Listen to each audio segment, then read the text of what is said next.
Mis gigantes, bienvenidos a un episodio más de el podcast más importante de construcción hispanohablante. El día de hoy tenemos a Rafael Pulido como invitado especial. Y antes que nada, Rafael, pues bienvenido, ¿cómo estás? Muchas gracias. Bien, gracias. Gracias por invitarme. Qué bueno, qué bueno. Y bueno, para quien no conoce a Rafael Pulido, él es director general de Grupo Estuco, una empresa con más de 36 años de experiencia, más de 650,000 metros cuadrados de construcción y más de 160 proyectos ejecutados. Pero antes de platicar de toda tu experiencia y de tus proyectos, mi querido Rafa, me gustaría hablar de otros temas. Justamente te decía yo que conozco a una de tus hijas porque me da clases de catecismo, igual que tu esposa, y me acuerdo mucho, hace muchos años, que vi una foto en redes sociales que te felicitaba tu hija por terminar un Ironman Ujú. y usaba el término Iron Dad. Sí. Hoy muchos años después, te admiro aún más de esa foto porque entiendo lo difícil que es balancear el trabajo, la familia, los amigos y con un hobby tan demandante como es hacer un Ironman. Entonces, me gustaría que me explicaras por qué hiciste o por qué has hecho 4 Ironmans y qué has aprendido en este proceso de llevar a tu cuerpo al límite. Mira, yo creo que todo es parte de un sistema o de una forma de vida. A mí en lo personal me ha funcionado siempre el estar como muy contenido o como muy enfocado sobre algo que implica una presión adicional. Es carácter, cada quien, es personalidad. Y pues yo desde chico he hecho deporte con entrenamiento y es la manera en la que me siento más cómodo, la manera en la que mejor funciono.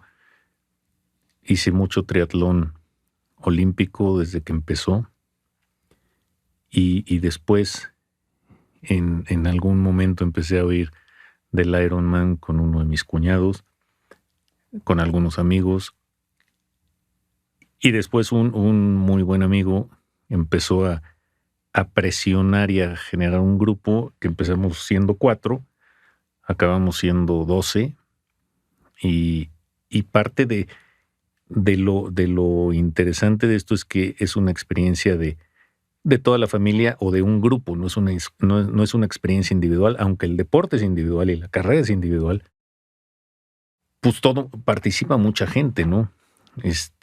Hay entrenamientos que te demandan 6 horas de un sábado y pues la familia tiene que estar alineada.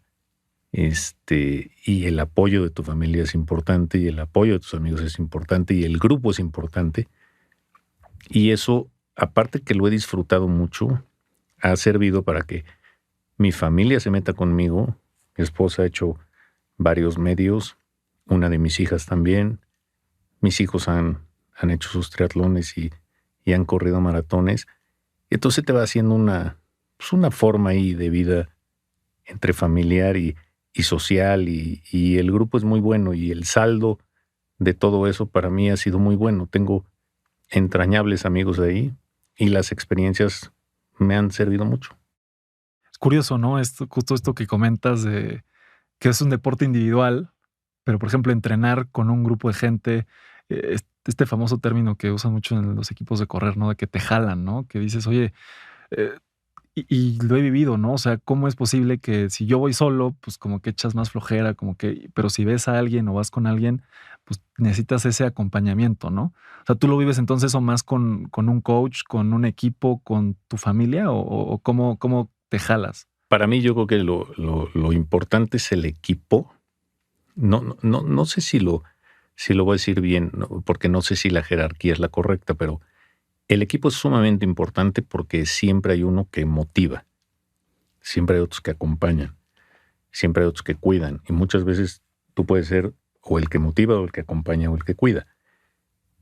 Tu familia es indispensable porque sí necesitas que estén todos en la misma línea, ¿no? Entonces, las dos son muy importantes. Hasta la misma oficina y el trabajo tiene que jugar en eso, porque hay días que llegas fundido a trabajar, empiezas a trabajar muy cansado. Entonces, no es que te duermas en la oficina, pero como que también si te respetan ciertos horarios y no estar a las 9, sino estar a las 10 en una junta, pues también juega. Entonces, sí es un deporte que aunque tú lo haces solo, involucra a mucha gente. Y hablabas también de que tú te has puesto estas metas de hacer Ironman, de hacer maratones, etcétera, como una forma de presionarte. Pero en el trabajo, ¿cómo encuentras esta motivación, esta forma de presionarte? ¿O el trabajo por sí solo es el que te presiona? Mira, yo creo que cuando estás entrenando para algo así, estás presionado por un lado, pero enfocado por otro. Y el foco es algo que yo, y sobre todo a últimas fechas, me he dado cuenta que es más necesario o más importante de lo que uno pudiera pensar. Cuando tú pierdes tu foco, las cosas no te empiezan a salir igual. Entonces, un entrenamiento de estos te tiene enfocado. El trabajo, particularmente lo que hemos hecho como core del negocio los últimos 15 años, son oficinas que muy pomposamente se llaman interior corporativo. Son obras muy intensivas donde ejecutas el importe de una casa de muy buen nivel, lo ejecutas en una oficina en 3 meses. En la casa te puede estar hasta 2 años o más, si hay alguna complicación de lo que sea. Y en una oficina te tardas 3 o 4 meses. Entonces, el ritmo de trabajo es mucho más fuerte. Se trabaja en las noches. Hay edificios donde solo puedes trabajar en las noches. Entonces, es un poco lo mismo. O sea, te tienes que enfocar porque no hay mucho tiempo que puedas perder o puedas desperdiciar, porque pues no tienes semanas, son 12, 16 semanas y es muy complicado, ¿no? Entonces, sí hay una similitud en esto en función de los tiempos y de la presión a la que tienes que sacar este tipo de obras con la presión que tienes en un entrenamiento como este. ¿Cuál ha sido el proyecto con el cliente más exigente que te ha tocado ejecutar? Mira, hemos tenido proyectos de mucha exigencia, algunos con una exigencia absurda, otras con una exigencia magistralmente bien aplicada. Yo creo que uno de los proyectos más emblemáticos que hemos tenido en cuestión de exigencia es el corporativo de Actinver. Fue una obra donde mi hermano y yo, de la mano del presidente del banco y de su equipo, estuvimos demoliendo, proyectando, construyendo y costeando al mismo tiempo. Y era un proyecto en el que nadie sabía que nos íbamos a encontrar y que tenía una fecha de vencimiento, tenía un deadline importante para dejar otro edificio. Y eso, la complejidad técnica le sumó algo adicional, porque hicimos un data center sumamente robusto. Ese por escala y todo, ha sido de los más importantes. Pero hicimos una montaña rusa en Six Flags, la Medusa, que fue la primera montaña rusa de madera que se hizo después de aquella que estaba en Chapultepec. Y ahí nos contrataron primero para hacer la cimentación, con un deadline importante. Y cuando cumplimos ese deadline, pedimos nosotros que en vez de darnos una bonificación que había en efectivo, mejor nos dieran el contrato del armado de la construcción del juego. Y la respuesta de los alemanes fue: pero no sabes. Sí, no sabemos, evidentemente, no, jamás habíamos hecho un juego de esos. Nosotros no sabemos, pero tú sí sabes. Y nosotros tenemos la gente, nosotros estamos aquí, nosotros tenemos la estructura. entonces hagámosla juntos. Y la hicimos así. Fueron 7 meses, 24 horas, fueron 3 turnos, y cumplimos en tiempo y forma y calidad y todo, pero fue un trabajo complicado, o sea, fue una obra muy exigente. Nosotros no poníamos el material porque era de madera, y el material lo mandaron de Estados Unidos, entonces no teníamos control sobre eso, ni madera ni metal. O sea, todo venía de Estados Unidos. Pero funcionó muy bien y quedamos muy bien y el proyecto quedó muy bien. ¿Cómo lograr dentro de la industria de la construcción ganar contratos sin experiencia en esa especialidad? O sea, que así como en el tema de la medusa, montar una montaña rusa que no lo habías hecho, ¿te ha pasado más veces? Digo, porque ahorita me decías, nosotros estamos especializados en corporativo, ¿no? Y pues, a lo mejor es más fácil para ti obtener ese tipo de contratos, pero decir, oye, algo que no he hecho, algo nuevo, ¿qué tan fácil es y cómo convencer a un cliente de darte ese tipo de oportunidades? Pues mira, el primer corporativo que hicimos fue un corporativo grande, fue un corporativo de 7,500 metros, para el cual no teníamos la experiencia. La experiencia la fuimos tomando sobre la marcha. Particularmente en esa obra nos ayudó que estaba a 10 cuadras de nuestra oficina. Entonces, prácticamente trasladamos la oficina a la obra. Y creo que todo este negocio es como medicina. Yo digo que lo que nosotros hacemos construcción es como medicina. Yo nunca he hecho un hospital. Nunca he construido interés social. Hay curvas de aprendizaje que son demasiado grandes. Cuando tú estás enfocado en ciertas cosas, es más fácil. O sea, si lo llevamos al ejemplo de medicina, el psiquiatra es un doctor, el cardiólogo es otro doctor, el ortopedista es otro doctor, y son cosas diametralmente distintas.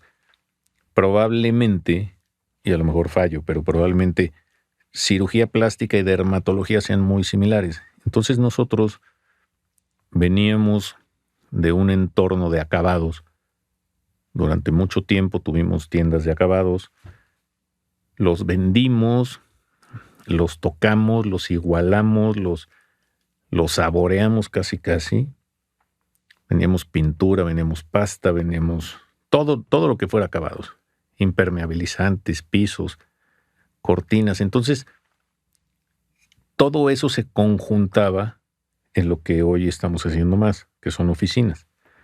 Había cosas que nos faltaban, voz y datos, por ejemplo, que fue un tema que afortunadamente cuando empezamos tuvimos el apoyo de unos buenos amigos con una compañía muy exitosa, y tuvimos también algún buen apoyo en instalaciones eléctricas, que no es lo mismo la instalación eléctrica de un corporativo con sites y redundancias especiales que cualquier otra construcción.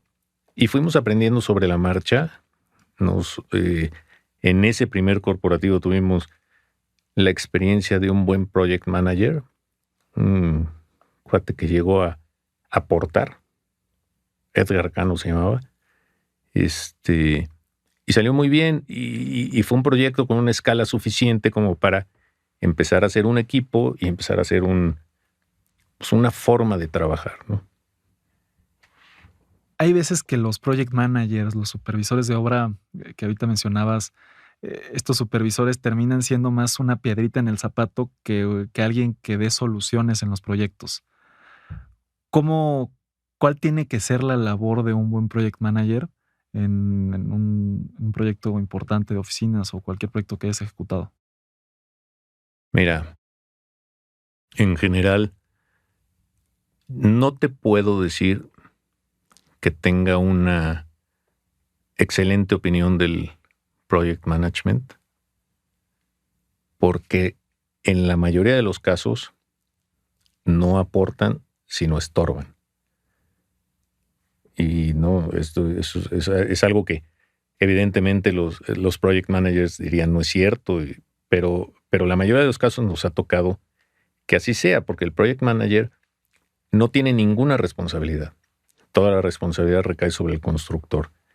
El cliente, evidentemente, y así tiene que ser, confía en el project manager, pero confía desde antes y va en función de lo que le diga el project manager. Entonces, si la gestión no es buena, pues el cliente no tiene manera de enterarse más que por su propia boca. Entonces, siempre es un papel un poco en ventaja sobre el constructor. Nosotros somos el último eslabón de la cadena alimenticia. Nosotros somos los responsables de todo lo malo que suceda, a veces de lo bueno, aunque nosotros ejecutemos todo, lo bueno y lo malo. Pero en general es un papel muy complicado. ¿Cómo pasarle responsabilidad al project manager? ¿Crees que hay alguna forma de hacerlo? No sé. No sé.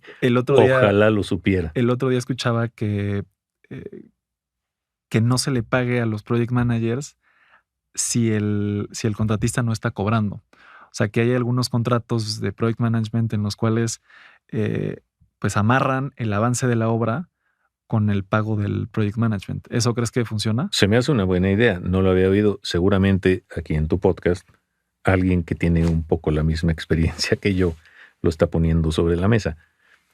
Hay veces que el project manager gana más que el constructor, con el 10% de la responsabilidad. Pudiera ser ligar el ingreso del project management a el cobro de estimaciones, facturas, lo que sea. Creo que es un tema complicado porque también depende de cada cliente en especial.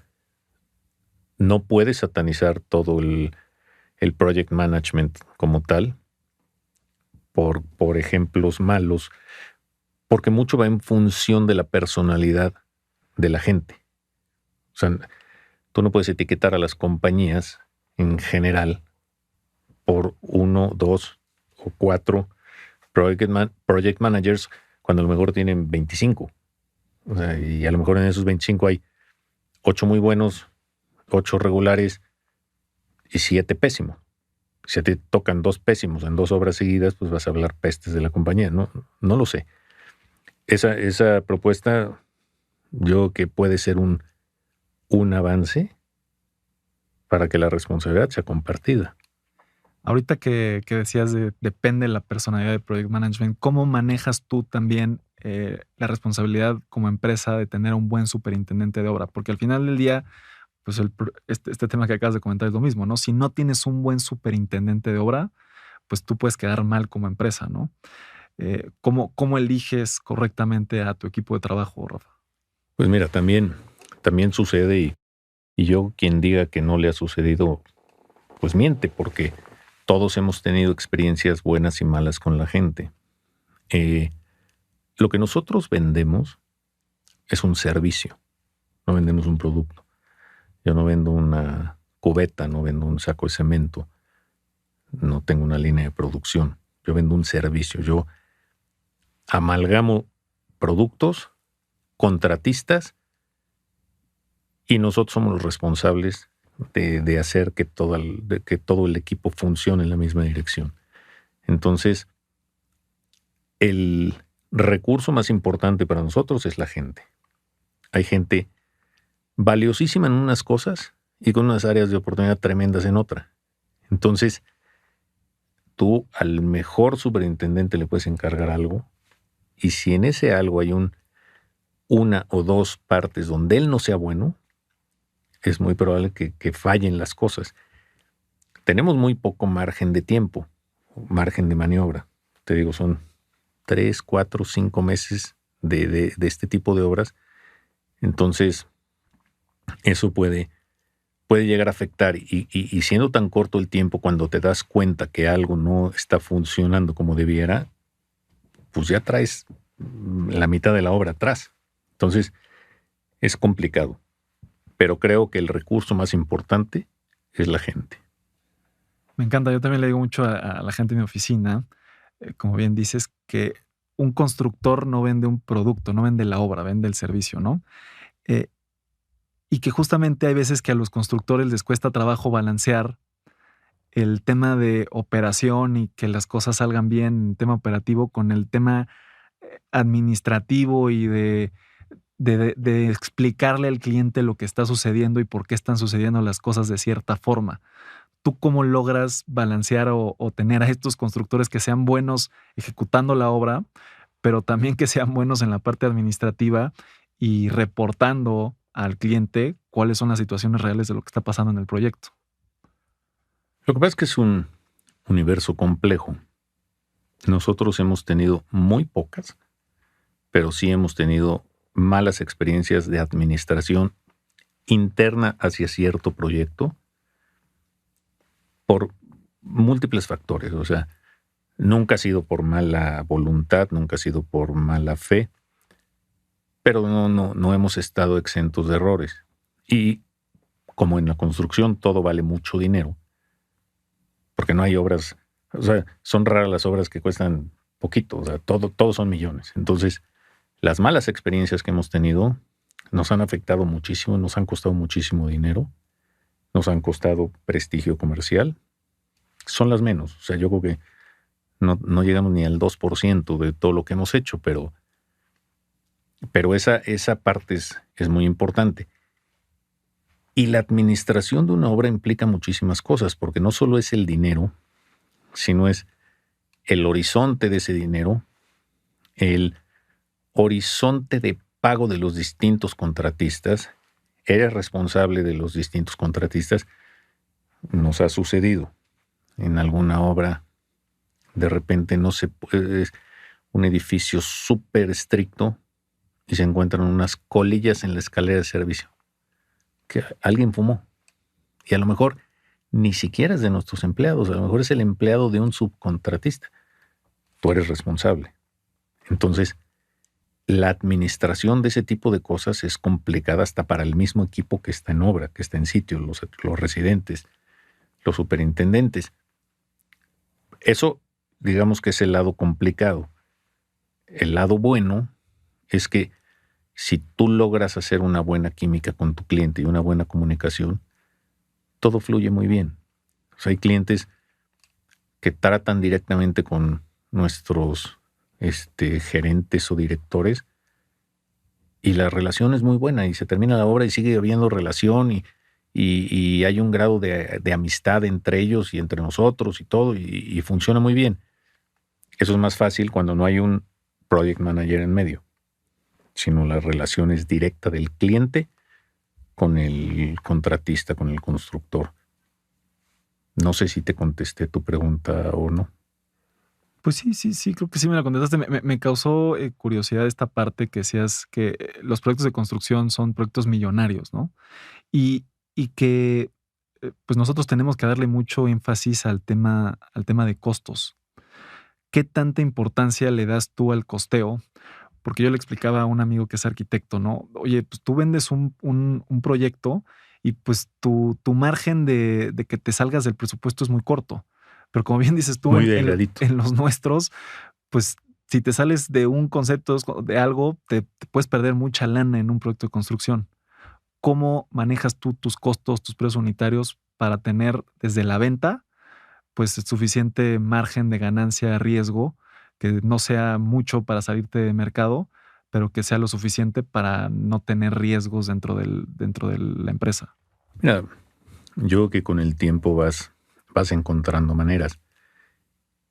Al final, siempre estás en manos de la gente de costos. O sea, este es un negocio de gente, o sea, de recurso humano.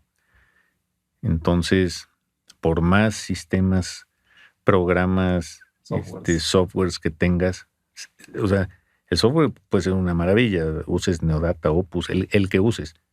Si no se alimenta bien, si no se actualiza bien, o si no se cuantifica bien, o si no se usa bien, no sirve. Entonces tienes que hacer revisiones antes de entregar los presupuestos. En lo que nosotros hacemos muchas veces, la prisa del cliente por entregar un presupuesto y tú con ganas de tomar el trabajo, si el cliente te dice, pues sí, pero necesito el presupuesto en una semana, haces todo lo posible por darlo en una semana, pero te arriesgas a que no haya revisiones Y si no hay revisiones, puede ser terrible o para el cliente o para el constructor. Porque o le cobraste de más o le cobraste de menos porque se te olvidó algo o porque tuviste un error de dedo y le metiste el doble en algún costo. Entonces yo creo que el tiempo es una variable importantísima en la revisión de los costos. Y no solo el tiempo, sino más ojos. O sea, el presupuesto lo hace el equipo de costos unitarios y luego hay que pasárselo al residente de obra y luego hay que pasárselo al que hace el proyecto, que ya vio el edificio y entonces ya van ahí 6, 8 ojos y en función de eso es como vas pudiendo encontrar un mejor balance para entregar un mejor presupuesto. Me gusta, me gusta. Sí, creo que es importante esa comunicación, ¿no? Entre el área de costos y el área de construcción. Y Rafa, platícame, ¿cuál es el proyecto más divertido que has construido? Híjole, es que son muchos. Son muchos. Ha habido casas donde hemos sido inmensamente felices. La montaña rusa fue uno de esos, la Medusa, porque estaba todo muy contenido y todo era nuevo. O sea, era nuevo hasta en formas, hasta en sistemas, maquinaria, las mismas pruebas. O sea, las pruebas de los carritos fueron 10 días dándonos 200 vueltas en la O sea, montaña ¿fuiste rusa. el primero en subirte a la Medusa? Sí, primero fueron los carritos con plomo y luego con gente y te subías adelante, en medio, atrás, porque se siente distinto con manos, sin manos, esto, lo otro. Ese fue muy bueno. El proyecto que te digo de Actinver fue muy bueno, porque todos los días ibas viendo cómo cambiaba el edificio, y te ibas adaptando a lo que iba sucediendo. Administrativamente fue muy complicado, pero como proyecto fue muy divertido. Hemos tenido proyectos sencillos, mantenimiento, pero divertidos. O sea, en alguna ocasión impermeabilizamos y pintamos estadios. Alguna vez pintamos e impermeabilizamos un reclusorio. Una experiencia totalmente distinta porque entras al reclusorio, un reclusorio de mujeres, y la dinámica pues es muy peculiar. Y digo, ya que lo ves para atrás, te acuerdas de muchas anécdotas y muchas cosas que los hacen muy divertidos, ¿no? En general es un negocio divertido porque todo es distinto. Pero ¿por qué fue divertido estar en un reclusorio? No me quedó claro. Mira, no sé si divertido. Las anécdotas son divertidas, pero pues te meten con las herramientas. Había que sandblastear todo el enrejado perimetral. Entonces te metían con las máquinas del sandblast, la pintura, y pues ya estás adentro, ya está tu gente, ahí se quedan. No es como cualquier otro lugar que entras y sales y se me olvidó esto y voy al coche y quiero ir por un refresco. No, ya entraste a tal hora, tienes ciertas medidas de seguridad, sales a tal hora y pues lo que pase en medio es distinto, ¿no? Y la interacción con la gente que está ahí adentro de los operarios de nosotros pues era chistosa. O sea, chistosa entre comillas, pero al final tú hablas con todos los que participaron en eso y pues todo el mundo se bota de risa. O sea, quedaban como literal encarcelados. Como haciendo encarcelados, 10, 12 pintores con una población de 400 o 500 o no sé cuántas mujeres, ¿no? Ya. Jamás pasó nada grave ni mucho menos, pero generó muchas anécdotas divertidas. Y, por ejemplo, ¿cuál es el proyecto en el que más satisfacción personal te ha dejado?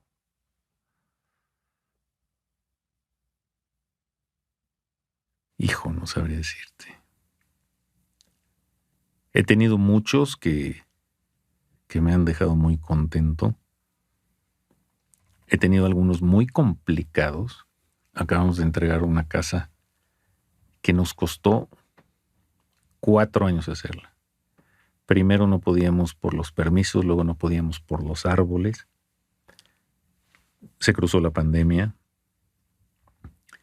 Cambió todo el presupuesto, cambiaron las circunstancias.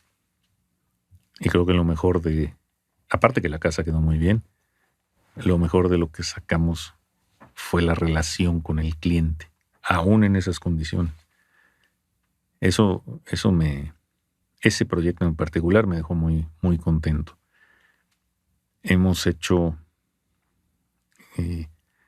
proyectos para clientes que repiten.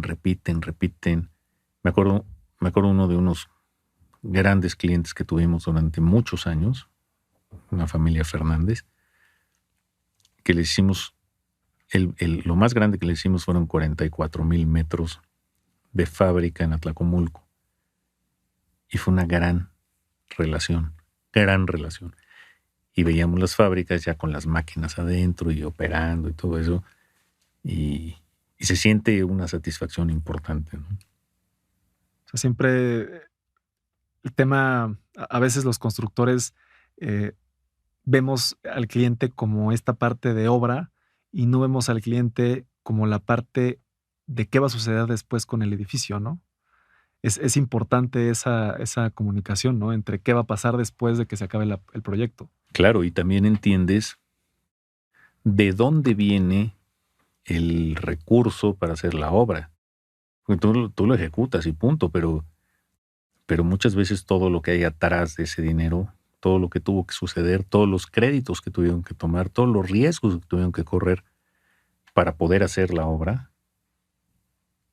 y eso te da otra dimensión. Muchas veces te metes en un cambio cultural. Hoy tenemos unas oficinas que estamos haciendo de una compañía muy importante con una filosofía de empresa maravillosa, con una política de pago impecable. Y entonces no solo te metes en el negocio de ellos, no solo te metes primero en el proyecto que hacemos nosotros, sino empiezas a entender el negocio de ellos y los empiezas a ver desde otra perspectiva.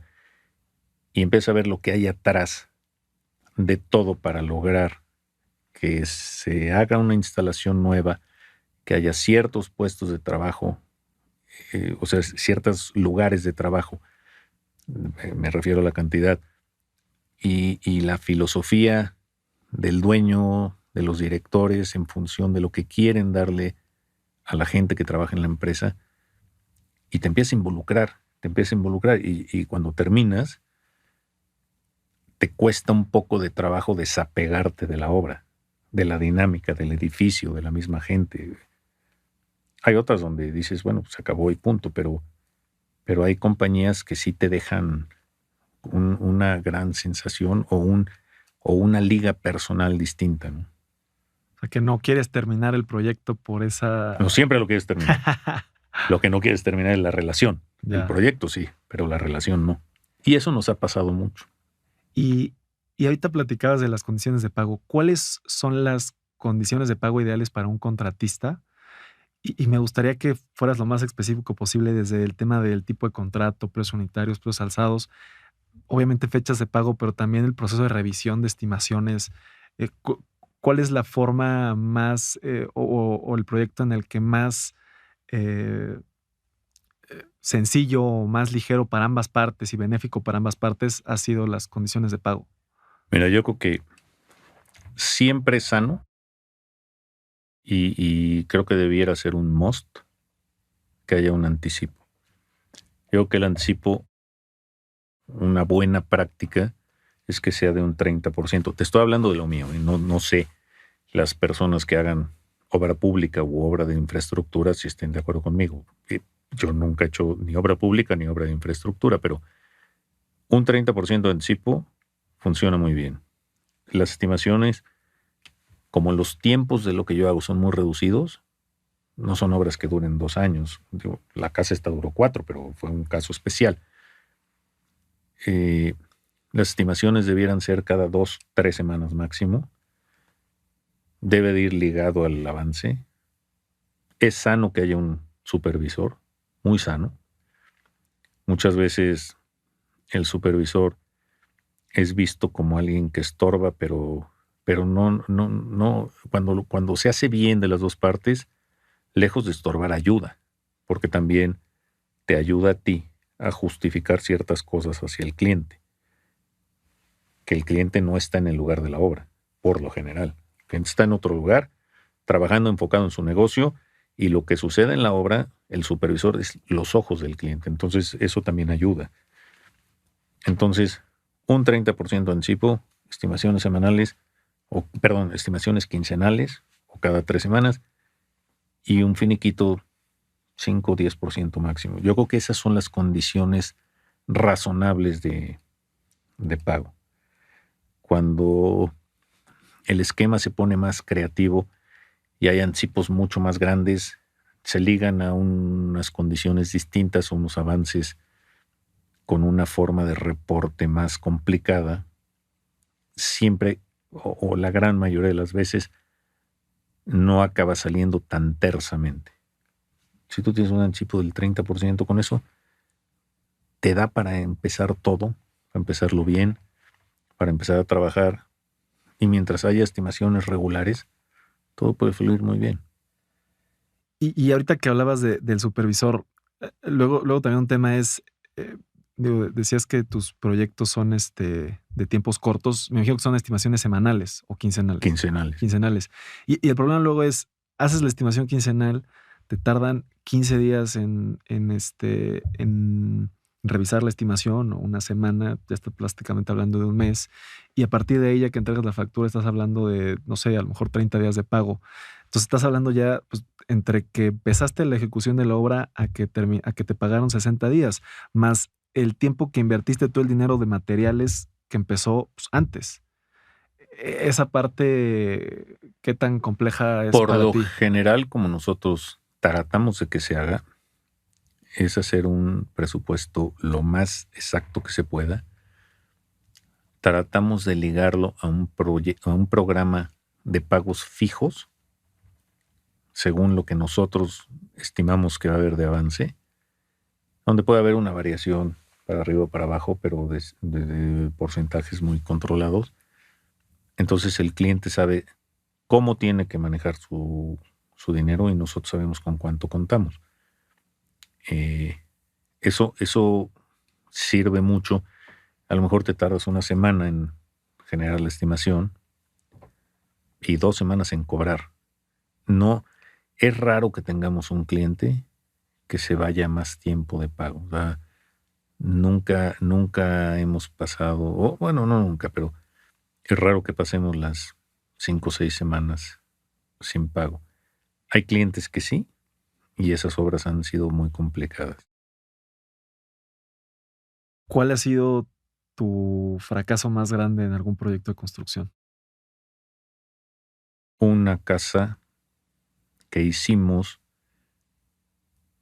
que se nos atravesó la pandemia y nos generó todo un desorden administrativo muy fuerte, porque el negocio de oficinas se cerró de tajo. O sea, no solo se dejaron de hacer oficinas, sino que las oficinas todas las oficinas se cerraron, todas. O sea, la mía, la tuya, todas las oficinas estaban cerradas. Entonces las mismas obras se cerraron. Eso cortó el flujo en seco.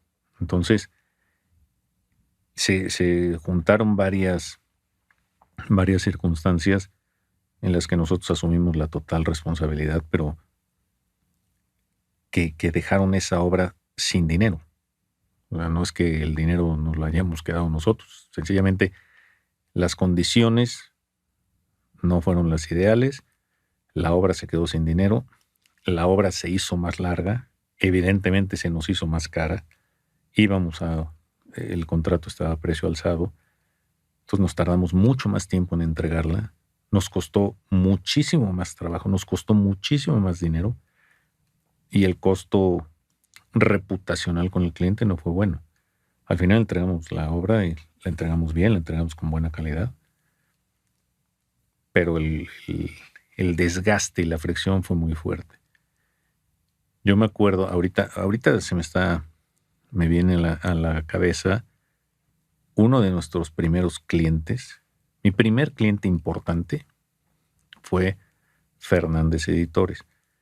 Y don Luis Fernández, el fundador, tenía un dicho que a mí me gustó mucho, que decía: en Fernández Editores siempre hacemos buenos libros. Ganamos si podemos, perdemos si debemos, pero siempre buenos libros. Y creo que esto también te lo puedes llevar a la obra. Y nos ha sucedido, ¿eh? Tratamos de nosotros, en Estuco, siempre hacer buenas obras. Ganamos si podemos, perdemos si debemos, pero siempre buenas obras. Y esta obra que ha sido, como tú me lo preguntas, el fracaso más grande, aún esta quedó bien. O sea, y creo que esa filosofía de ese señor la puedes llevar a cualquier negocio. Y a mí me da curiosidad esto que platicas de la pandemia, porque estás especializado en oficinas, también haces casas, entonces se te paran las oficinas y pues pensarías que esta diversificación es positiva porque a lo mejor las casas no se dejan de construir a pesar de la pandemia. ¿Cuándo sí diversificar y cuándo no diversificar? Hoy estás haciendo más oficinas y estás dejando de lado el tema de casas. ¿Cómo un contratista debe de especializarse o no especializarse? Yo sería muy, muy soberbio si te digo que yo me sé la receta. Yo que la receta, por lo menos yo no me la sé. Sí hemos tratado de no encasillarnos en algo. Hacemos industrial, hacemos casas y hacemos oficinas, básicamente. Y en algún momento tuvimos la inquietud de enfocarnos únicamente en oficinas. Gracias a Dios no lo hicimos. No sabría contestar tu pregunta porque creo que mientras tú te sientas en control de lo que estás haciendo, que lo sepas costear, que lo sepas visualizar, que sepas con quién, que sepas a qué equipo vas a poner en esto, a qué equipo vas a poner en el otro, ahí tienes control de lo que estás haciendo. Si hoy a nosotros nos dices, oye, vamos a hacer unas casas de interés social, yo no sé ni siquiera con quién hacer los moldes para los colados ahora sí que el precolado o el colado en serie. No sé con quién. Internet social, $1 se vuelven millones. Y si tienes un error, una desviación de un 3%, a lo largo del tiempo ya perdiste hasta tu casa. O sea, entonces es complicado. Creo que más que saber cómo especializarte, es importante saber a qué no entrarle. Y eso es algo que hay mucha teoría y mucha literatura sobre cómo saber decir que no. Y muchas veces el constructor, estamos hablando de construcción, probablemente eso lo puedas llevar a cualquier área, pero decir que no es difícil. Y hay proyectos que te presentan y dices, está padrísimo el proyecto, le entro. Pero es como la medicina, tú eres oculista y te dicen que operes el apéndice, o sea, sigue siendo medicina. Claro. Pero no hay nada que ver entre hacer el master plan de un club de golf y levantar una fábrica.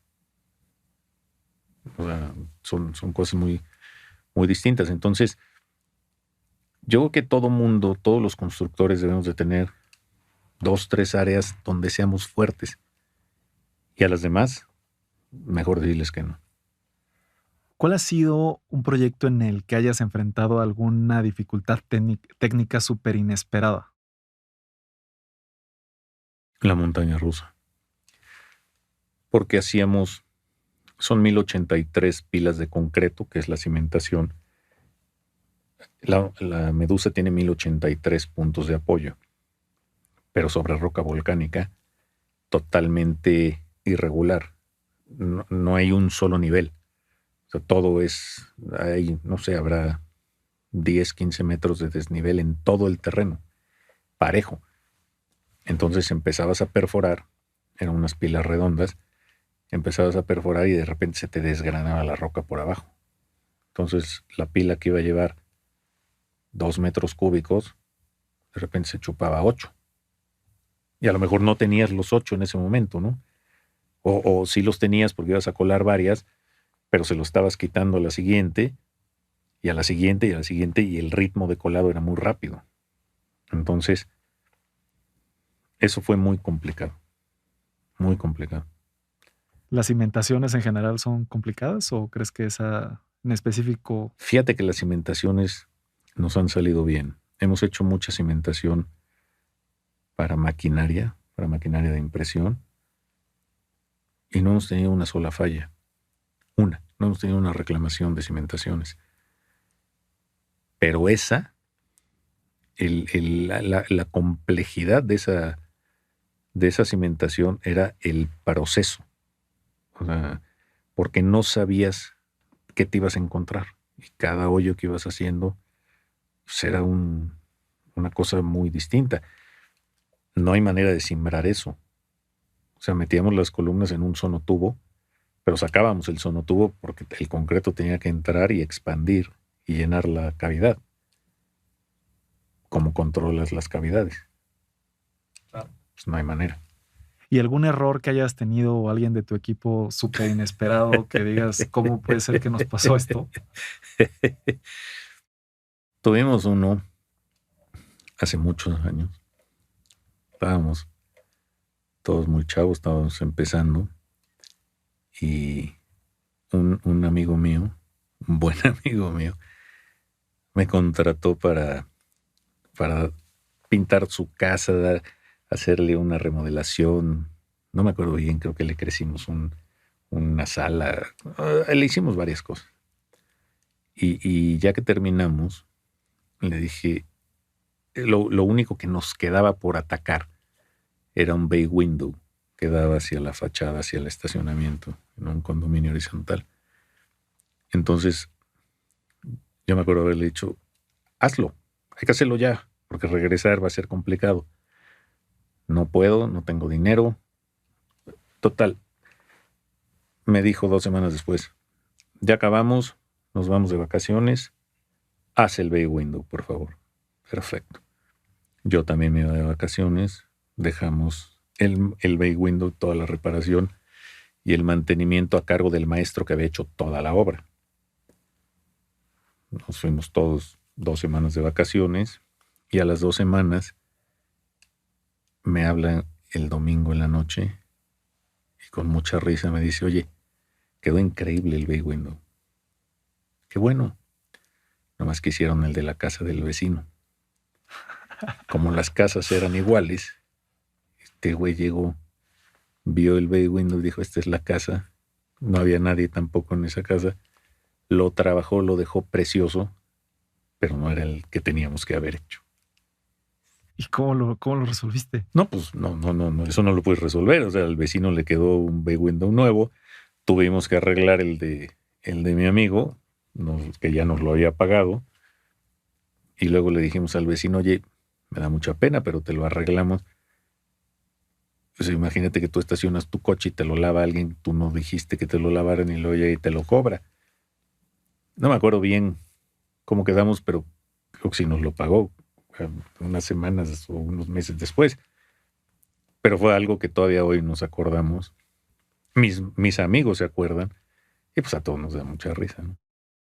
Oye, y después de estos 36 años, tantos proyectos, tantas historias, tantas experiencias que has tenido, ¿qué sigue para Rafael Pulido? ¿Qué sigue para Grupo Estuco? ¿Cuándo es suficiente? ¿Cuántos proyectos son suficientes? ¿O cómo visualizas el futuro? Mira, hay varias cosas que tenemos que hacer. Una, la pandemia nos enseñó que el flujo esconde muchos vicios. Cuando el flujo se corta de tajo, que eso es dentro de todo lo que nos puede haber dolido, cuando el flujo se corta de tajo, pues los vicios salen rapidísimo. si el flujo va decayendo poco a poco, igual y no te das cuenta, es como una muerte lenta, ¿no? Esto de la pandemia fue como un infarto, sí, de inmediato. Entonces, dolió mucho, pero nos dimos cuenta de muchas cosas. Entonces, las hemos tratado de corregir, estamos en ese proceso. Creo que una empresa como las nuestras de construcción, nunca llegas, nunca terminas. Siempre tienes que estar tratando, trabajando, intentando. Entonces, lo inmediato es terminar de reestructurarla en la manera que mi hermano y yo queremos que quede. Y lo segundo es darle continuidad más allá de el tiempo que yo le vaya a dedicar. Yo no me veo dejando de trabajar, nunca. Mi papá trabaja con nosotros, mi papá es un hombre de 90 años y va a las obras. Ya su papel es muy, muy limitado a ciertas cosas, ¿no? A pura supervisión. Pero yo me veo igual, o sea, yo no me veo dejando de trabajar, pero no con la misma responsabilidad, porque aparte vas perdiendo vigencia. Y yo no quiero ser el motivo de obsolescencia en nuestro negocio, ¿no? Mi hermano es 13 años más chico, él todavía tiene mucho más camino y no, no sé hasta dónde queramos o podamos llegar, pero hasta donde lleguemos lo vamos a tratar de hacer siempre con todas nuestras ganas, toda nuestra dedicación y tratando de hacer las cosas bien. ¿Cuáles son los retos de una empresa constructora familiar? Mira, no sé si familiar. Creo que el reto más grande de una constructora es la administración. Es una línea súper delgadita. Todo cuesta mucho dinero, se manejan importes muy grandes y los márgenes son muy reducidos. Entonces hay que tener mucho cuidado con eso. Siendo familiar, lo que hay que tratar es de no estorbarse. En el caso de mi hermano y mío, nos ayuda mucho esos 13 años de diferencia. Nos ayuda mucho porque, uno, no competimos entre nosotros. Dos, somos complementarios. Hay, yo creo que 2 generaciones en medio. Entonces, el punto de vista es distinto, el círculo social es distinto, el network es distinto, los gustos, las formas. Entonces, creo que eso nos complementa mucho.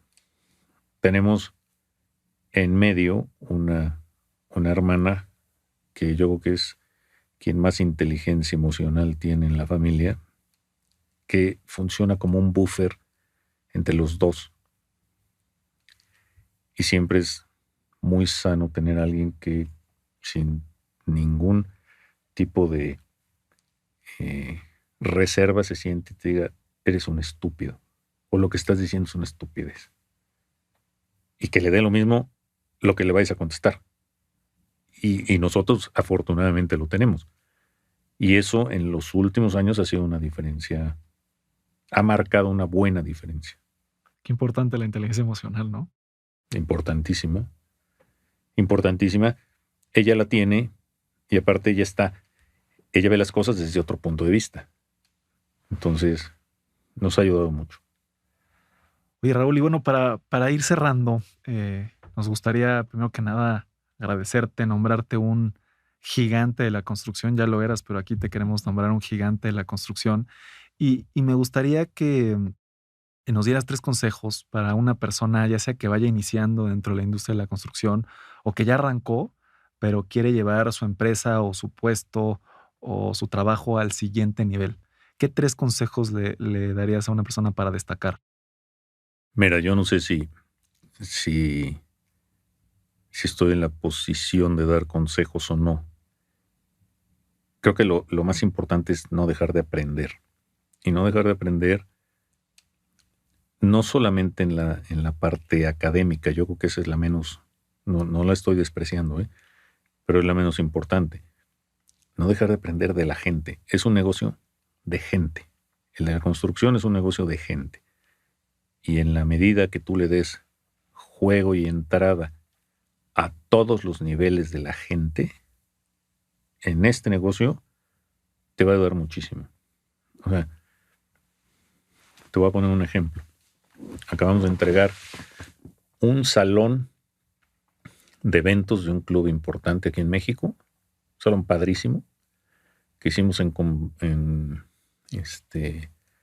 combinación con José Lumbano, un arquitecto muy amigo nuestro, y se terminó el salón, unos tiempos complicados de ejecución, y la administración del club vendió una boda.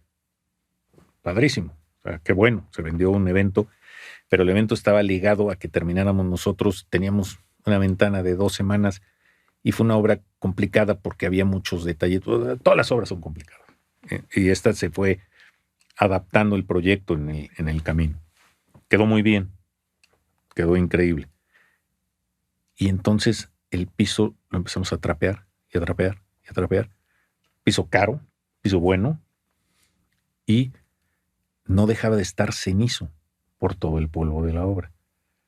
Y dice uno de nuestros electricistas: hicimos en tal obra, en un despacho de abogados que habíamos hecho, hicimos una mezcla de jabón líquido, fabuloso, Coca-Cola y agua.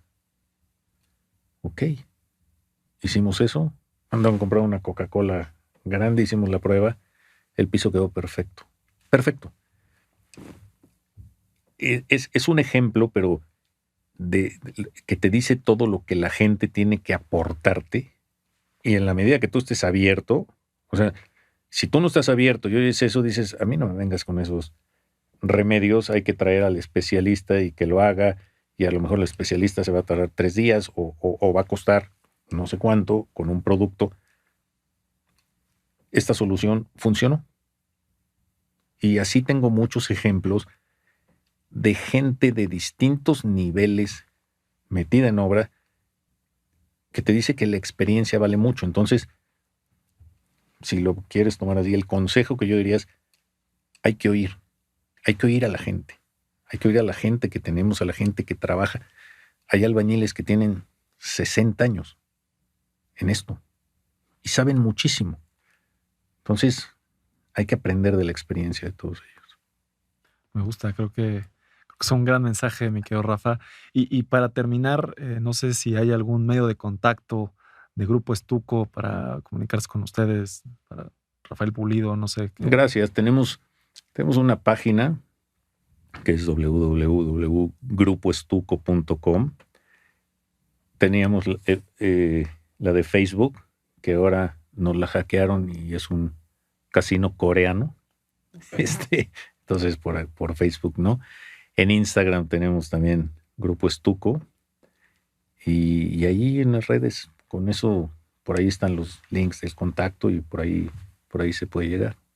Buenísimo, mi querido Rafa, pues muchísimas gracias muchas gracias por a esta ti. entrevista. Y muchas felicidades, porque yo me acuerdo de este podcast desde que salió y tus reuniones de gigantes, y he visto todo lo que haces, la edad que tienes, el empuje que le has puesto, y te felicito. Lo vas a hacer muy bien. Muchas gracias. Estás haciendo muy bien. Muchas gracias, Rafa. Gracias por tu comentario. Y bueno, para todos los que nos escuchan, pues les pedimos que compartan este video para alguien que crean que les sirva, que nos califiquen con 5 estrellas en Spotify, y pues que también nos sigan en mis redes sociales como @ing.andrestorres. Ahí comparto clips de este episodio. A veces también comparto las reuniones o las próximas reuniones que tenemos en el Club de Gigantes, que Rafael ya nos ha hecho el honor de acompañarnos. Y pues nada, nos vemos muy pronto con un episodio nuevo. Muchas gracias. Gracias. Gracias, Andrés.